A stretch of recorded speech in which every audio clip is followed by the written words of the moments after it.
Salut à tous, j'espère que vous allez bien. Aujourd'hui on se retrouve pour l'essai de cette toute nouvelle Audi S3 dernière génération. Avant toute chose, avant l'essai, si vous n'êtes pas encore abonné à la chaîne YouTube, je vous invite à le faire et à activer la petite cloche des notifications. Vous pouvez aussi me suivre sur Instagram pour plus de photos, de stories et d'aventures. Donc il y a plus de 20 ans, Audi a un petit peu créé ce nouveau segment des compacts sportives premium. Là, cette S3 2021, c'est la toute dernière. Donc globalement, on a un look quand même qui est beaucoup plus agressif, vous allez voir. On a un avant qui est complètement revu, toujours cette calandre qu'on appelle single frame chez Audi, avec les petites ouvertures en nid d'abeille. Et vous voyez, c'est plus juste des petits losanges en plastique, il y a du brillant et du mat. C'est un peu plus travaillé, un petit peu recherché. Les petits badges S3 et l'entourage de la calandre en noir. Alors celle-ci dispose du pack noir brillant. On a les coques de rétro, les bas de caisse, ainsi que des petits éléments en noir brillant. Et c'est assez drôle parce qu'avant, en fait, il y a quelques années, beaucoup de gens passaient chez des garages pour faire enlever les chromes, faire ce qu'on appelle un déchromage et mettre du noir brillant. Maintenant, les constructeurs les proposent en option. Donc voilà ces nouveaux feux qui sont très tranchants. Deux séries, ils sont full LED. En option, on peut avoir les feux qui s'appellent Matrix, les feux laser. Celle-ci les a. Et on a donc ces nouveaux feux diurnes, ces feux de jour, qui sont composés ici par des petites barres de LED. Il y en a un paquet. Et il paraît que dans le futur, selon le mode de conduite, ça changera l'affichage des LED de jour. Donc en gros, les gens verront dans leur rétroviseur si le mec derrière en S3 est énervé ou pas. Tout à l'avant du capot, on a ici cette fausse ouverture. Hein. C'est pas des prises d'air, mais qui reprend le look des prises d'air de l'Audi Quattro. Et ce qui est très sympa, c'est qu'on a ce côté nervuré du capot qui part à partir de la prise d'air, qui est vraiment très très joli, comme si le capot avait été appuyé et que ça avait pris la forme. Un truc qui est étonnant, c'est que de ce côté, on a une grande aération sur l'Audi S3. En revanche, si tu regardes du côté gauche, là, c'est une fausse aération. Bon, c'est un petit peu dommage. Ici, l'emplacement du radar adaptatif qui permet d'avoir le cruise control adaptatif, qui est d'ailleurs de série. Cette teinte de bleu s'appelle le bleu turbo. On a les grandes jantes de 19 pouces qui sont en option. De série, on a des jantes de 18 pouces, là on a des jantes à 5 branches en option qui sont très jolies avec une finition titane mat et un petit peu plus clair alu brillant. On a un système de freinage Audi Sport avec des disques qui ne sont pas percés mais ventilés de l'intérieur. De série, on a les étriers de frein noirs et en option celle-ci a les étriers de frein rouges. Et tu vois, même les jantes sont badgées Audi Sport. On est Audi Sport jusqu'au bout des jantes. Entourage des vitres noir brillant. Très peu de chrome sur cette voiture, on a juste le badge et les sorties d'échappement. Donc les sorties d'échappement, on en a 4, au milieu desquelles il y a un grand diffuseur qui renforce le côté sportif, vraiment cette arrière avec les 4 sorties et le diffuseur. Évidemment c'est un faux diffuseur, hein, ça diffuse rien du tout, mais le look est très joli. Ici encore des fausses prises d'air. Ça c'est un petit peu dommage parce que bon, c'est joli de loin, mais dès que tu te rapproches tu te dis c'est dommage. Est-ce que vous préférez ces 4 sorties d'échappement ou alors les grosses sorties ovales des modèles RS? Moi je pense que je préfère les 4 sorties d'échappement comme ça. Je vous montre le coffre. Donc le coffre, il a un volume de chargement que je ne connais pas mais je vous l'affiche ici, qui évidemment peut être agrandi si on rabat les sièges arrière. Durant toutes ces années au catalogue Audi, la S3 n'a pas chômé. Elle a fait de la muscu parce qu'elle a pris 3 cm de largeur, donc au niveau des épaules, et 3 cm de longueur. Elle est aussi 15 mm plus basse. Donc vraiment, la voiture, tu vois, elle a une belle présence. Hein. Franchement, elle a un look que j'adore. Elle est posée. Et on va voir si derrière son volant, on peut autant s'amuser que son look le suggère. Sous le capot, on a un 4 cylindres 2 litres TFSI de 310 chevaux, 400 Nm de couple. Audi annonce le 0 à 100 en 4 secondes 8 et une VMAX à 250 km/h. Bon, alors c'est toujours le même moteur 2 litres turbo hein, de chez Volkswagen, mais il change le cache à chaque fois. Et là, le cache est assez joli, avec les 4 petits marquages rouges qui indiquent un petit peu la position des cylindres. Mais c'est un cache de qualité, c'est de la mousse, tu vois, c'est du plastique un peu mousseux, c'est pas juste un vieux cache en plastique. B-moteur assez sympa. Celle-ci dispose aussi en option du toit ouvrant panoramique. C'est assez sympa, ça donne plus de luminosité dans la voiture. Là, on a la clé, la petite clé Audi Sport avec le petit badge S derrière. Et regarde la petite cinématique des phares lorsqu'on déverrouille la voiture. Passons à l'intérieur. Le gros point fort de cet intérieur, on va pas se le cacher, c'est les sièges. Les sièges sport, les nouveaux sièges sport de la S3, ils sont magnifiques. Ceux-ci sont mi-cuir, mi-alcantara. Avec la finition sur piqûre diamantée, ils sont magnifiques. En même temps, ils sont confortables et ils maintiennent bien quand même au niveau des côtes. Si vous vous souvenez, il y a quelques semaines, la vidéo s'affiche ici, j'ai essayé le Cupra Formentor. Il y a quand même beaucoup de ressemblances au sein de la gamme Volkswagen. Notamment, cet élément de contrôle, si vous vous souvenez, c'est exactement le même sur le Cupra Formentor à quelques détails près. On avait le bouton d'anti-patinage ici, mais ça c'est la même chose. Bon, là il y a de l'aluminium, c'est plus joli, c'est plus premium. Mais là c'est exactement la même chose, petit rangement.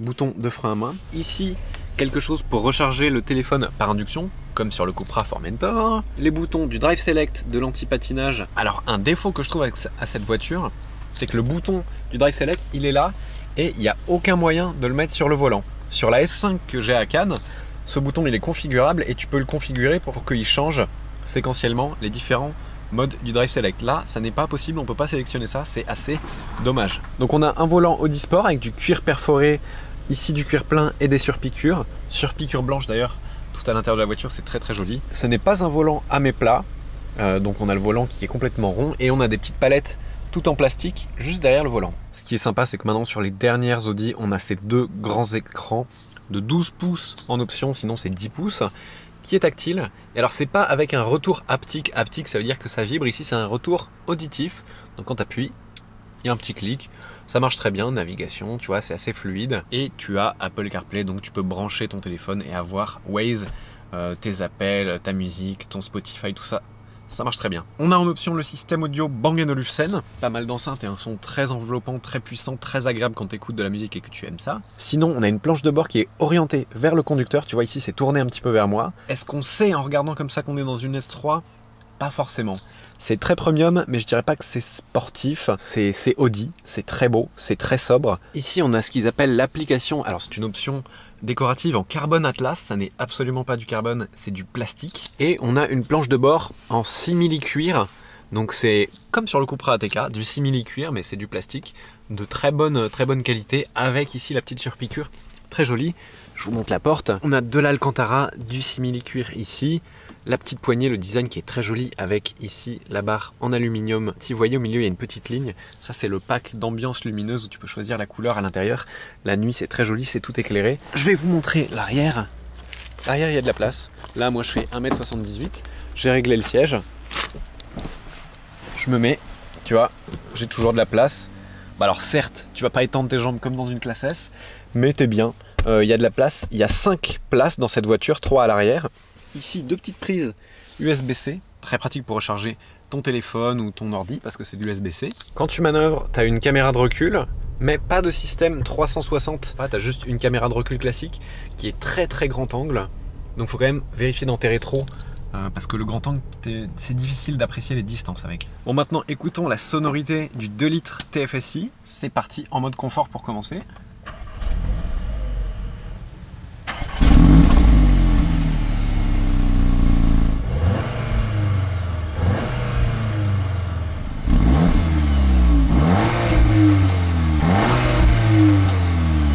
Et maintenant mettons le mode dynamique.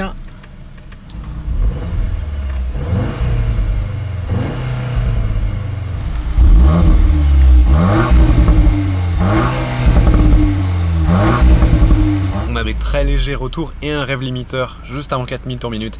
Allez, on va faire un tour, on va voir ce que ça donne sur la route. Commençons avec un petit peu de mode confort dans cette Audi S3. Donc on a un 4 cylindres, 2 litres TFSI de 310 chevaux, comme dans le Cupra ATK, 400 Nm de couple, comme dans le Cupra ATK, et la boîte automatique DSG à 7 rapports, donc c'est la 7e version de la boîte Volkswagen à double embrayage. Et pour la première fois sur cette Audi S3, on a en option, et celle-ci en est dotée, la suspension pilotée. La suspension pilotée, c'est une suspension qui peut se raffermir ou devenir plus souple selon la pression d'un bouton en fait. Donc là, en mode confort, on est sur le réglage le plus souple, le plus confortable. Je suis sur une petite route un petit peu bosselée et la voiture est vraiment très confortable. C'est pas cassant, c'est pas trop raide, très bien pour faire de la route. On n'entend pas le moteur, on entend juste le roulement des pneus qui sont quand même des gommes un petit peu sport. Elles ont été développées avec Bridgestone pour cette voiture spécifiquement, donc c'est des pneus spécifiques à l'Audi S3. Là pour l'instant je suis venu de Paris, donc j'ai fait de l'autoroute plus quand même pour l'instant un petit peu de conduite sportive et on est à 12 litres au 100 de moyenne. Donc elle est annoncée à 8 litres au 100 en cycle WLTP en cycle mixte. Donc 12 litres, c'est pas trop mal pour l'utilisation que j'en ai eu pour l'instant. En mode confort, d'ailleurs dans tous les modes, avec le petit sélecteur d'une pression vers le bas, tu passes la boîte du mode normal au mode sport. Là je suis en sport, il s'est mis en S, donc tu as S3. La boîte va garder les rapports plus longtemps et donc le moteur va plus monter dans les tours, mais ça change uniquement la boîte. Donc là je vais la remettre en normal, en confort, il n'y a pas d'intérêt. On a plusieurs modes, on a efficient, confort, auto, dynamique et individual. Individual, c'est le mode où tu vas pouvoir régler selon ton envie le réglage moteur, boîte, direction, suspension, ainsi que la sonorité du moteur. Donc maintenant on va passer en mode dynamique. La boîte se met automatiquement en sport. Les suspensions sont tout de suite plus raides, ça on le sent vraiment. Et la direction s'est durcie aussi. En individual, à chaque fois il y a 3 réglages. Et d'ailleurs ce qui me fait rire, c'est que pour la sonorité, quand tu mets individuel, son du moteur discret, automatique ou marquant. Là je suis pas en individuel, je suis en dynamique. Mais du coup forcément c'est sur le réglage de son moteur marquant. On va voir dans quelques minutes si ça m'a marqué. D'une pression sur la palette, je mets au mode manuel. Il n'y a pas de levier de vitesse qui permet de bloquer en mode manuel. Tu es obligé d'utiliser les palettes.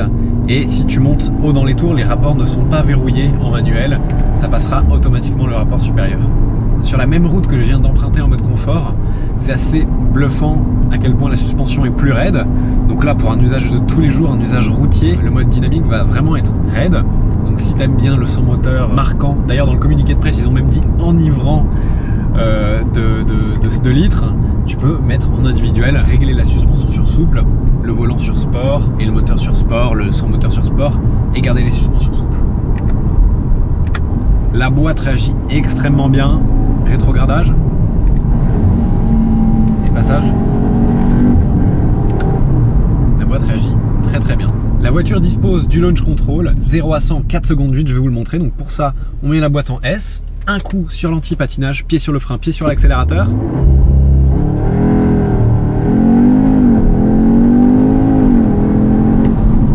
Bon, je vous ai fait un 0 à 80 et franchement, 4 secondes 8, ça m'étonnerait pas. C'est très plausible, tu ressens vraiment une forte accélération. D'ailleurs, j'ai vu un essai de Carwow sur YouTube.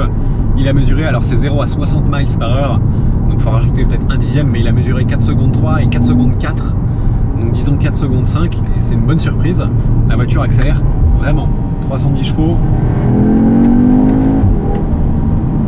Et alors est-ce que la sonorité est marquante ou enivrante? Alors c'est marrant parce que contrairement au Cupra ATK où en mode sport ça faisait vraiment quand même très fake, même si c'était plutôt sympa, t'avais l'impression de conduire une Ford Mustang. Là, le son un petit peu artificiel qui est renvoyé par un Active Sound System te donne l'impression de conduire. Ça te donne quoi comme impression? Moi ça me donne l'impression d'avoir un 5 cylindres. J'ai l'impression qu'on a le bruit de la RS3, du RSQ3. C'est assez marrant quand même. Allez, on va voir ce que ça donne.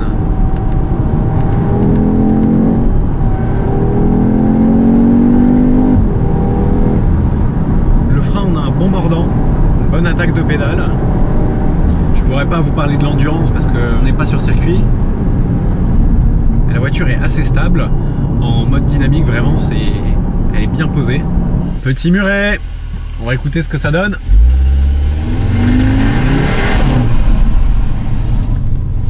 Ça souffle. Mais au bruit, non, c'est agréable de l'intérieur. Hein. Je pense que de l'extérieur on doit pas entendre grand chose à part un peu le son du turbo. Mais on a un peu l'impression d'avoir un 5 cylindres, c'est assez sympa. Donc, je vais faire un petit freinage, un 80 à 0, attention. Ouah, ça freine. Mais je vous mets le poids de l'auto, le poids exact annoncé. On sent au freinage qu'il y a le poids du premium, j'appelle ça comme ça. Mais on sent que la voiture est un petit peu lourde. Au freinage ça se ressent un tout petit peu. Par contre dynamiquement dans les courbes, avec ses suspensions adaptatives, on ne sent pas du tout le poids de l'auto. La direction qui est durcie a un bon feeling. Et la voiture va très vite quand même. Hein. C'est 310 chevaux. C'est amplement suffisant pour ce gabarit. La voiture dispose du système Quattro 4 roues motrices. avec une répartition du couple avant-arrière qui est variable. Théoriquement, ça peut envoyer jusqu'à 100% du couple à l'arrière. En vrai, ça en envoie que 85% maximum. Ah, dynamiquement, c'est quand même très impressionnant. Petit enchaînement de virages serrés. On va voir si cette S3 est agile.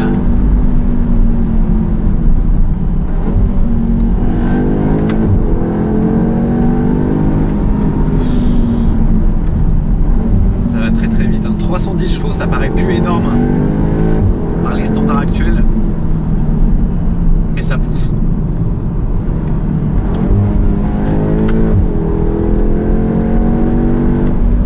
La boîte est très rapide, mais parfois le moteur a un petit peu de mal. Il y a un tout petit délai à la reprise des gaz, tu vois là, je mets mon pied au plancher et ça repart. C'est pas un Atmo hein, en même temps, c'est un 2 litres turbo. Dynamiquement c'est très très bon. On sent que c'est un quattro, une 4 roues motrices. Dans les virages très serrés, si tu mets les gaz un petit peu tôt, l'avant va pas tourner autant que si tu avais une propulsion. Il faut vraiment avoir l'habitude pour s'en rendre compte. Sinon la voiture dynamiquement est très bien, elle est assez agile. Je remets le mode confort. On va quand même parler 2 secondes d'un des soucis de cette voiture qui est le prix. Parce que les voitures sont de mieux en mieux, mais les prix sont quand même de plus en plus chers. Et là ça commence à faire très très cher l'Audi S3. Prix de base de cette voiture, 55 900 €. Sur celle-ci, on a un peu plus de 16 000 € d'options, donc on arrive au-dessus des 72 000 €. À cela va s'ajouter en 2021 le malus, qui pour la Sportback, celle-ci, est de un peu plus de 8 000 €. On va arriver sur une voiture clé en main avant la carte grise à 80 000 €. Donc la question ça va être, est-ce qu'on a l'impression d'être dans une voiture à 80 000 €? Je dirais peut-être pas quand même. C'est très premium, c'est très bien fini, ça marche très bien, mais le prix est quand même assez haut, presque un petit peu au-dessus de ce que la voiture est capable d'offrir. Est-ce que ça vaut 80 000 €? Je sais pas, hein. Ça commence à piquer là, 80 000 €. Qu'est-ce que tu peux avoir pour 80 000 €? Tu peux avoir une Porsche 911, tu peux avoir une Maserati Gran Turismo, tu peux avoir une Porsche Cayman. L'Audi S3, elle sera à mettre en face de quoi? Pour moi, ce serait une Mercedes A35 AMG, pas A45 qui est quand même beaucoup plus sportive, qui sera à mettre en face de la future RS3. Qu'est-ce qu'on a chez BMW? La M135i. Alors clairement, par rapport à la M135i, cette Audi S3 est au-dessus. Dynamiquement, en termes de plaisir de conduite, en termes d'efficacité sur la route, en tout point, elle est supérieure. Après, niveau du look, ça ce sera à vous de juger, hein. Bon, pour conclure, Audi S3 bilan, le look, je suis fan. Vraiment, ces nouveaux phares, l'avant est beaucoup plus agressif, on a une calandre plus grande. D'ailleurs, on parle que des calandres plus grandes chez BM, mais chez Audi, hein, elles sont de plus en plus grandes aussi. 4 sorties d'échappement, diffuseur, un look vraiment sportif. L'intérieur, c'est hyper moderne, très Audi. Peut-être qu'à l'intérieur, tu aurais voulu quelque chose en plus qui te fasse ressentir que tu es dans une voiture avec le malus à quasiment 80 000 €. Les sièges, là, clairement, ils font le job, ils sont au niveau. Et performance, il n'y a rien à dire, hein. Les performances sont là. Est-ce que c'est la voiture la plus sensationnelle de l'année? Probablement pas. On est sur une Audi S, on est avant tout sur une Audi. Sécurité avec le quattro, confort, et quelque chose de sobre dans le look comme dans le comportement en fait. C'est efficace, mais ça va pas te donner ce frisson que peut te donner, je sais pas, un BMW M2. Alors je sais que c'est des voitures qui sont pas en concurrence directe, mais si tu vois ce que je veux dire, c'est que là, tu as des performances, c'est efficace, mais tu n'auras pas le grand frisson. En attendant, dites-moi ce que vous avez pensé de cet essai dans les commentaires, j'espère que ça vous a plu. Qu'est-ce que vous prendriez? Ça va être la question du jour. Entre ça, une A35 AMG et une M135i, vous êtes plutôt Audi S3, Mercedes ou BM? En tout cas, je vous remercie pour votre fidélité. N'hésitez pas à mettre un pouce bleu si la vidéo vous a plu. Et je vous dis à très bientôt pour une prochaine vidéo. Ciao!